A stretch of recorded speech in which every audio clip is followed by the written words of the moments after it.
తెలుసు. మనం అది చేయడానికి రాలేదు, శాంతియుతంగానే చేస్తున్నాం. దయచేసి అందరూ కూర్చోండి. మనం ఒక క్రమశిక్షణతో ఒక పోలీస్ డిపార్ట్మెంట్లోకి రావాలని ఒక ఉద్దేశంతో మేము ఉన్నాం. మనం ఈరోజు కార్యక్రమం యొక్క ముఖ్య ఉద్దేశం అందరికీ తెలిసిందే.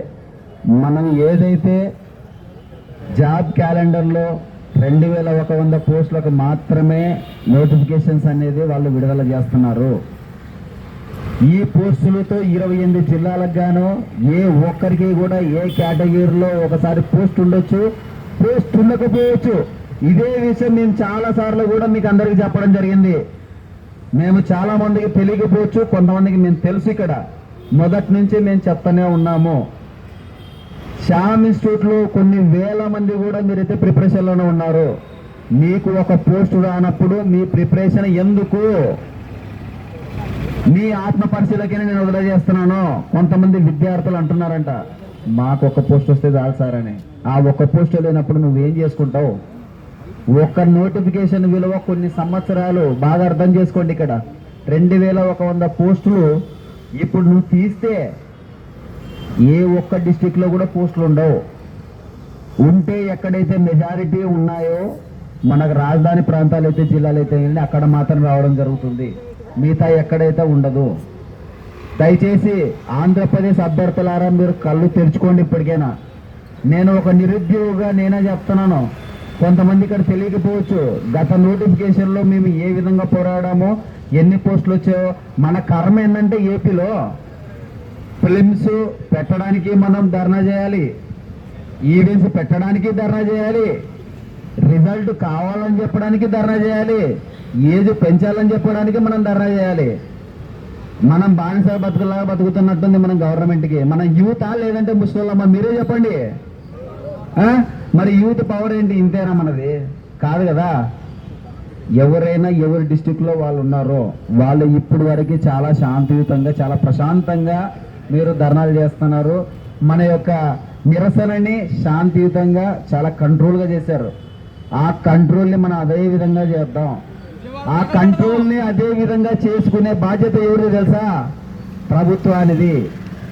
మనకు న్యాయం జరగకపోతే ఏం జరుగుతుంది అన్నది కూడా వాళ్ళకు ఒక క్లారిటీ మన రీసెంట్గా ఢిల్లీలో వచ్చింది.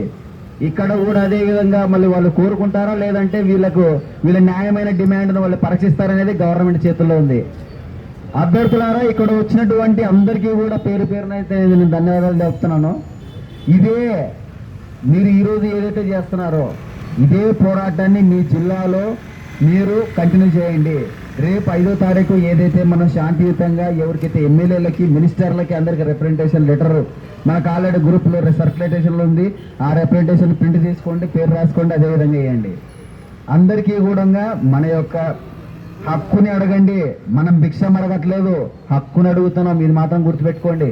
ఎవరి కింద మనం ఇక్కడ తలొగ్గాల్సిన అవసరం లేదు. ఓట్లు వేసుకున్నప్పుడు మన దగ్గరకు వాళ్ళు ఏ విధంగా అడుక్కుంటున్నారో మనం ఇప్పుడు అడుక్కోవాల్సిన అవసరం లేదు. ఇది ప్రజాస్వామ్యం. జవాబుదారీతనం అనేది లేకపోయినంత వరకు మన ప్రజాస్వామ్యంలో ఈ విధంగా అనగదొక్కుతూనే ఉంటారు.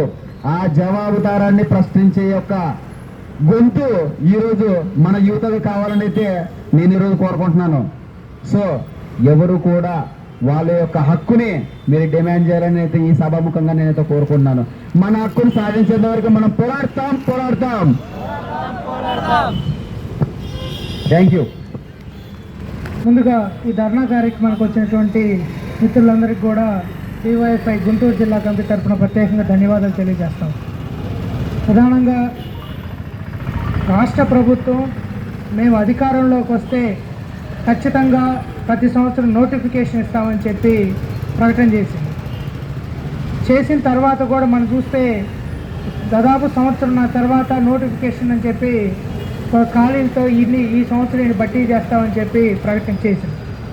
కానీ తీరా వాళ్ళు చేసిన ప్రకటనలో కానీ చూసుకున్నట్లయితే ఒక పోలీసుదే కాదు, ఏ శాఖలో కూడా వాస్తవ ఖాళీలను దాచిపెట్టి ఈరోజు పోస్టుల్ని ప్రకటించిన నేపథ్యం చూస్తూ ఉన్నాం. అంటే ఒక పక్క ఉద్యోగాలకి ప్రిపేర్ అయ్యేటువంటి అభ్యర్థులు సంఖ్య పెరుగుతూ ఉంది. కానీ సంవత్సరానికి మాత్రం పోస్టుల సంఖ్య మాత్రం తగ్గుతూ ఉంది. ఇది ఎట్లా సాధ్యం నాకు అర్థం కావట్లేదు. ఎందుకంటే రీసెంట్గా మనం చూసాం, జిల్లాలు అంతకుముందు 13 జిల్లాలు ఇప్పుడు 26 జిల్లాలు అయినాయి. 26 జిల్లాలను పరిశీలించుకున్నట్లయితే రెవెన్యూ వ్యవస్థ డివైడ్ చేశారు, అన్ని రంగాల్లో డివైడ్ చేశారు. మరి అన్ని రంగాలు అన్ని శాఖలు డివైడ్ చేసినప్పుడు ఆ శాఖల్లో ఉన్నటువంటి పోస్టుల సంఖ్య ఏమైనా పెంచారా? లేదు కదా. మరి అలాంటప్పుడు ఉద్యోగాలు పెరిగినటువంటి ఖాళీగా ఉన్నటువంటి ఉద్యోగాలు ఆడిపోయినాయి. అసలు ప్రభుత్వంలో ఉన్నటువంటి ఖాళీలు ఉన్నటువంటి పోస్టులు కానీ ఉద్యోగాలు కానీ భర్తీ చేయాలనేటువంటి ఆలోచన మీకు ఉందా లేదా అనేది కూడా ఈ సందర్భంగా మనం అడగాల్సినటువంటి అవసరం ఉంది. ఎందుకంటే గతంలోనే చూసాం, ఒక్కొక్క శాఖే కాదు, ఈరోజు కేంద్ర ప్రభుత్వం కానీ రాష్ట్ర ప్రభుత్వాలు కానీ రైల్వేల్లోనే దాదాపు 3,80,960 ఖాళీలు ఉన్నాయని చెప్పి పార్లమెంట్లో చెప్పినటువంటి నేపథ్యం. అంటే ఎక్కడ ఏ ప్రభుత్వం చూసినా కానీ, గత ప్రభుత్వం కానీ ఇప్పుడు ప్రభుత్వాలు చూసినా కానీ ఉద్యోగాలు కల్పించడానికి, ఉద్యోగాలు భర్తీ చేయడానికి మాత్రం సిద్ధంగా లేదు. అవి కూడా మనం చూసాం. ఇంకా కొన్ని చోట్ల చూస్తే అవుట్ సోర్సింగ్, కాంట్రాక్ట్ పద్ధతిలో ఇవాళ ఉద్యోగాలు భర్తీ చేసేటువంటి పరిస్థితి ఉంది. అంటే మీకు 10,000 ఇస్తాం లేదా 15,000 ఇస్తాం, మేము చెప్పినట్టు గొడ్డు చాకిరి చేయండి అన్నట్టు విధంగా ప్రభుత్వాలు ఎవరిస్తూ ఉన్నాయి. ఈరోజు కాంట్రాక్ట్ పద్ధతిలో చేసే పనైనా, ప్రభుత్వంలో ఉండే పర్మనెంట్ ఉద్యోగి అయినా సరే ఒకే పని చేస్తున్నటువంటి నేపథ్యం ఉంది. ఈరోజు రాష్ట్ర వ్యాప్తంగా కూడా మనం పరిశీలిస్తే ఈరోజు రేపు కాంట్రాక్ట్ వర్కర్స్ ఎంప్లాయీస్ యూనియన్స్ తరఫున వాళ్ళందరూ కూడా కనీస వేతనం 21,000 ఇవ్వాలని చెప్పి పెద్ద ఎత్తున అన్ని జిల్లాల్లో ధర్నాలు చేస్తున్నటువంటి పరిస్థితి అయితే ఉంది. అంటే ప్రభుత్వం అసలు ఉద్యోగాలు కల్పించాలన్న ఆలోచన ఉందా లేదా అనేది ముందు తేల్చుకోవాల్సిన అవసరం ఉంది. అంటే అది బయటపడితే అప్పుడు ఈ ఉద్యోగాలు ఖాళీలు వస్తాయి. అదే కాదు, ఈ మన పోలీస్ శాఖలోనే కాదు, మిగతా శాఖలో కూడా ప్రతి శాఖలో అసలు ఎన్ని ఖాళీలు ఉన్నాయి అనేది మీరు ప్రకటించండి. ఈ ఖాళీలు మొత్తాన్ని ఏ సంవత్సరం ఎన్ని ఫిలప్ చేస్తారు, అయితే ఆ సంవత్సరంలో మళ్ళీ ఎంతమంది రిటైర్మెంట్ అవుతున్నారు, వాళ్ళ సంఖ్య ఎంత, దీని ఆధారంగా ఎన్ని పోస్టులు ఖాళీ చేయడానికి, భర్తీ చేయడానికి అవకాశం ఉందని చెప్పి ప్రకటించి దాని ప్రకారం భర్తీ చేసినప్పుడు మాత్రమే ఇటువంటి ఆందోళనలు, అభ్యర్థుల్లో ఉన్నటువంటి భయాన్ని తొలగించడానికి అవకాశం ఉంటుంది. ఎందుకంటే ఈరోజు గుంటూరులో ఒక హాస్టల్లో ఉండి చదువుకోవాలంటే 6,500 రూపాయలు నెలకు కట్టాలి. ఒక్కొక్క స్టడీ రూమ్లో కూర్చోవాలంటే 1,500 నుంచి 2,000 రూపాయలు నెలకి ఖర్చు అవుతున్న నేపథ్యం ఉంది. గత 10 సంవత్సరాల నుంచి నోటిఫికేషన్ లేక మొదట్లో కష్టపడి వేలకు ఫీజులు కట్టి కోచింగ్ సెంటర్లో చదువుకున్నటువంటి అభ్యర్థులు మొత్తం కూడా ఈరోజు హాస్టల్స్కి, స్టడీస్ రూమ్కి, గ్రంథాలయాలకి పరిమితమైనటువంటి పరిస్థితి అయితే ఉంది. అంటే ఇన్ని రూపాయలు అప్పులు చేసి ఇంటి దగ్గర మన మీద భారంతో మా అబ్బాయి మంచి ఉద్యోగం సాధిస్తాడు, మా కుటుంబాన్ని ముందుకు నడిపిస్తాడని ఆశించినటువంటి మనకి అవకాశాన్ని మాత్రం కల్పించేటువంటి పరిస్థితి ప్రభుత్వాలు తీసుకోవట్లేదు. కాబట్టి ఈ ప్రభుత్వాలను మనం ప్రశ్నించాల్సింది, మీరు ప్రజల వైపు ఉన్నారా లేకపోతే ఏ విధంగా పారిశ్రామికవేత్త వైపు ఉన్నారా అని అడుగుతా ఉన్నాం. ఈరోజు ఇదే కాదు, ఈరోజు దగ్గరలో ఉన్నటువంటి రాజధానిలో మీకు ఒక వారం రోజుల పాటు మేము రాజధాని ప్రాంతంలో 27 గ్రామాలను తిరిగాం. ఒక్క గ్రామంలో కూడా అన్న మాకు ఇక్కడ చేసేటువంటి పనుల్లో, రాజధానిలో కల్పించేటువంటి పనుల్లో మాకు ఒక్క ఉద్యోగం ఇచ్చారు, అది ఎటువంటిది, మట్టి పని దగ్గర నుంచి ఇంజనీరింగ్ స్థాయి వరకు ఉద్యోగాలు కల్పించారంటే ఒక్కటి కూడా ఇచ్చినటువంటి పరిస్థితి లేదు. రైతులు కూడా చెబుతున్నారు, మా 1,000 ఎకరాల భూముల్ని మేము రాజధాని కోసం ఇచ్చామని చెప్పి. కానీ ఆ రాజధాని రైతు కుటుంబాల్లో ఉన్నటువంటి పిల్లలకు కూడా, ఇంజనీరింగ్ చదివేటువంటి స్టూడెంట్స్కి కూడా ఈరోజు అక్కడ ఉన్నటువంటి కంపెనీల్లో కనుక చేసేటువంటి వర్క్లో మాకు చిన్నిత్తు కూడా భాగం లేదని చెప్పి వాళ్ళు అటు చెబుతున్నటువంటి నేపథ్యం కూడా ఉంది. కాబట్టి మనం అడగాల్సిందే, ఈ రాజధాని నిర్మాణంలో కూడా మాకు నిరుద్యోగులు ఉన్నటువంటి వాళ్ళకి ఉపాధి కల్పించాలని చెప్పి కోరుతా ఉన్నాం. కాబట్టి ఉద్యోగ కల్పన ఒక శాఖలోనే కాదు, అన్ని శాఖల్లో ఉన్నటువంటి పోస్టుల్ని మీరు బయటకు తీయండి, దాని ఆధారంగా నోటిఫికేషన్ ఇచ్చి అప్పుడు భర్తీ చేయాలి తప్ప మేము ఉద్యోగులకు హామీ ఇచ్చాం కాబట్టి నోటిఫికేషన్ ఇచ్చాం, ఆ నోటిఫికేషన్లో మేము 100 ఇస్తాం, మేము కొట్టుకొచ్చామండి అన్నట్టు వ్యవహరించడం సరైన పద్ధతి కాదని చెప్పి మేము అడుగుతా ఉన్నాం. కాబట్టి ఎప్పటికైనా వాస్తవ సంఖ్యను ప్రకటించండి, దానికి అనుగుణంగా నోటిఫికేషన్ ఇవ్వమని అడుగుతా ఉన్నాం. ఇన్ని రోజులు ఇన్ని సంవత్సరాలు నోటిఫికేషన్ ఇవ్వకపోవటం ఎవరిది తప్పు? ప్రభుత్వాందా లేక మీ చుట్టూ కష్టపడి చదువుకున్నటువంటి మాదా?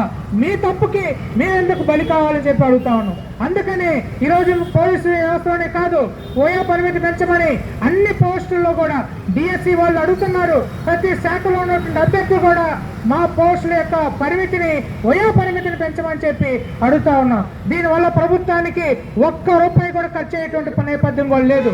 మీ యొక్క ప్రభుత్వం మీద ఒక్క రూపాయి కూడా భారం కూడా పడదు. ఈ అభ్యర్థన పరిశీలించాల్సిన అవసరం ఉంది. కాబట్టి మీరు చేసిన తప్పుని సరిదిద్దుకోవటానికి మాకు వయో పరిమితిని పెంచండి అని చెప్పి మేము అడుగుతా ఉన్నాం. కాబట్టి దీని అన్నింటిలో దృష్టిలో పెట్టుకొని, అభ్యర్థుల సంఖ్యను దృష్టిలో పెట్టుకొని పోస్టులు భర్తీ చేయాలి తప్ప మాకు వచ్చినటువంటి మేమేదో చెప్పాం కాబట్టి ప్రకటించామన్నట్టు ప్రకటించితే ఊరుకునేటువంటి పరిస్థితి కాదు. రాష్ట్ర వ్యాప్తంగా ఇప్పటికే రకరకాల మంది అనేక చోట్ల ఆందోళన చేస్తూ ఉన్న నేపథ్యం కూడా మనం చూస్తా ఉన్నాం. కొంతమంది ఇక్కడికి వచ్చారు, కొంతమంది ఇక్కడ రాలేని పరిస్థితి అయితే ఉంది. రకరకాల ఆలోచనతో అభ్యర్థులు ఉండొచ్చు. ఉన్న పోస్టులు పోగొట్టుకోవడం ఎందుకు, కష్టపడి చదువుదాం అనుకుంటారు. కానీ తక్కువ పోస్టులో మన మధ్య పోటీ పెట్టి ఒక వినోదంగా ప్రభుత్వాలు చూస్తూ ఉన్నాయి. కాబట్టి ప్రభుత్వాల యొక్క తీరుని మనం అర్థం చేసుకోవాల్సిన అవసరం ఉంది. గత ప్రభుత్వంలో ఉన్న తీరుని మనం చూసాం, ఇప్పుడు కూడా చూస్తున్నాం. కాబట్టి దీనికి అనుగుణంగా మనం ఆలోచన చేసి మన పోస్టులు సాధించుకునే దానికోసం ఐక్యంగా కలిసికట్టుగా ఉద్యమించాలని చెప్పి తెలియజేస్తా. నాకు ఈ అవకాశం ఇచ్చినటువంటి మిత్రులకి ధన్యవాదాలు తెలియజేస్తాను.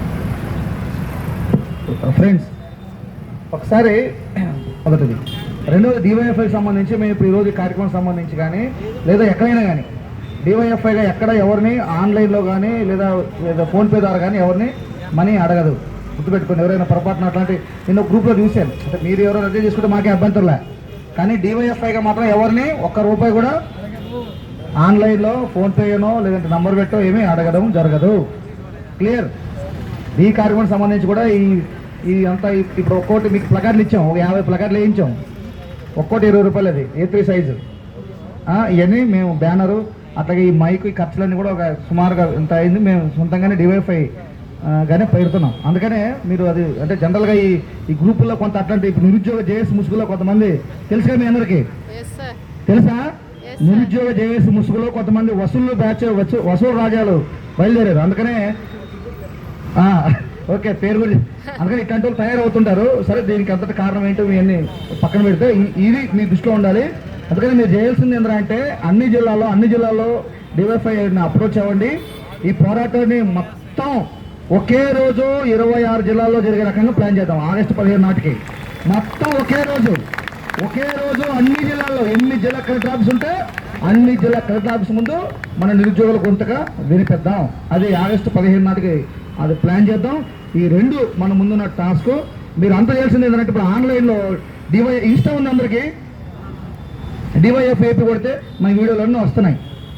మొత్తం మీరంతా దాన్ని విస్తృతంగా దాన్ని ప్రచారంలో తీసుకెళ్ళాలి. ఒక పట్టుబట్టి అందరూ ఒక్కసారి కామెంట్, ఒక్కసారి లైక్, ఒక్కసారి షేర్ చేస్తే అది ఎక్కడికో ఇప్పటికే 20,000-30,000 ఫాలోవర్స్ ఉంది కాబట్టి ఎక్కడికో అదే రీచ్ అయిపోద్ది. అందుకని మన ప్లాట్ఫామ్స్, ఈ ఆన్లైన్ ప్లాట్ఫామ్స్ని ఉపయోగించుకొని మన ఉద్యమాన్ని ముందుకు తీసుకెళ్లాల్సి ఉంటుంది. అందుకనే మిత్రులారా, మీరు ఏదో వచ్చాం కాబట్టి 3 గంటలు 4 గంటలు కూర్చున్నామని సమయం వృధా అని దయచేసి ఎప్పుడు ఎవరు అనుకోవద్దు. ప్రతి పోరాటం ఇప్పటిదాకా మనకు చరిత్ర నిరూపించింది అదే. పోరాడితే పోయేదేమీ లేదు, బానిస సంఖ్యలు తప్ప. ప్రతి పోరాటం ఒక అడుగు ముందుకు తప్ప వెనుక అడుగు వేసేదే లేదు. రేపు అవసరమైతే మరో ఒక పెద్ద పోరాటాన్ని కూడా మనం డివైఎఫ్ఐ నాయకత్వంలో సమాయత్తం అవుదామని చెప్పి మీ అందరినీ పేరున ఎస్పెషల్లీ చాలా ఇబ్బందులు పడి అనేక మంది ఇక్కడికి వచ్చి జనరల్గా నిరుద్యోగులు అసలు ఆర్థిక కష్టాలు, ఛార్జీలు లేక, తిండి లేక, తిప్పలు లేక, మంచినీళ్ళు లేక ఎక్కడ ఉండాలో అర్థం కాక ఇక్కడ దాకా ఇంతమంది మీరు అందరూ ఒక పట్టుదలతో వచ్చినందుకు మీ అందరూ కూడా మనస్ఫూర్తిగా డివైఎఫ్ఐ రాష్ట్ర కమిటీ పక్షాన అందరిని అభినందిస్తున్నాను. అట్లాగే డివైఎఫ్ఐ నాయకత్వం ఇందాక మాట్లాడారు అన్ని జిల్లాలు, అంటే ముఖ్యమైన జిల్లాలు విజయనగరం నుంచి, కాకినాడ నుంచి మిస్ అయ్యాడు రాజా, విజయనగరం, కర్నూలు, అనంతపురము, అలాగే ఈ విజయవాడ, ఇట్లా గుంటూరు, ఇతర జిల్లాల నాయకత్వం కూడా రమ్మన్నాము. అవసరమైతే ఈ జిల్లాలే కాదు, రేపు రాబోయే రోజుల్లో అన్ని జిల్లాల నుంచి కూడా రమ్మని చెప్దాం. అన్ని జిల్లాల నుంచి పిలుద్దాం. ఆ పరిస్థితికి మనం సమాయత్తం కావాలని చెప్పి చదువుని నిర్లక్ష్యం చేయొద్దు, పోరాటాన్ని కూడా నిర్లక్ష్యం చేయొద్దు. ఓకే, మీ అందరినీ కూడా మరొకసారి అభినందిస్తూ ధన్యవాదాలు. సెలవు.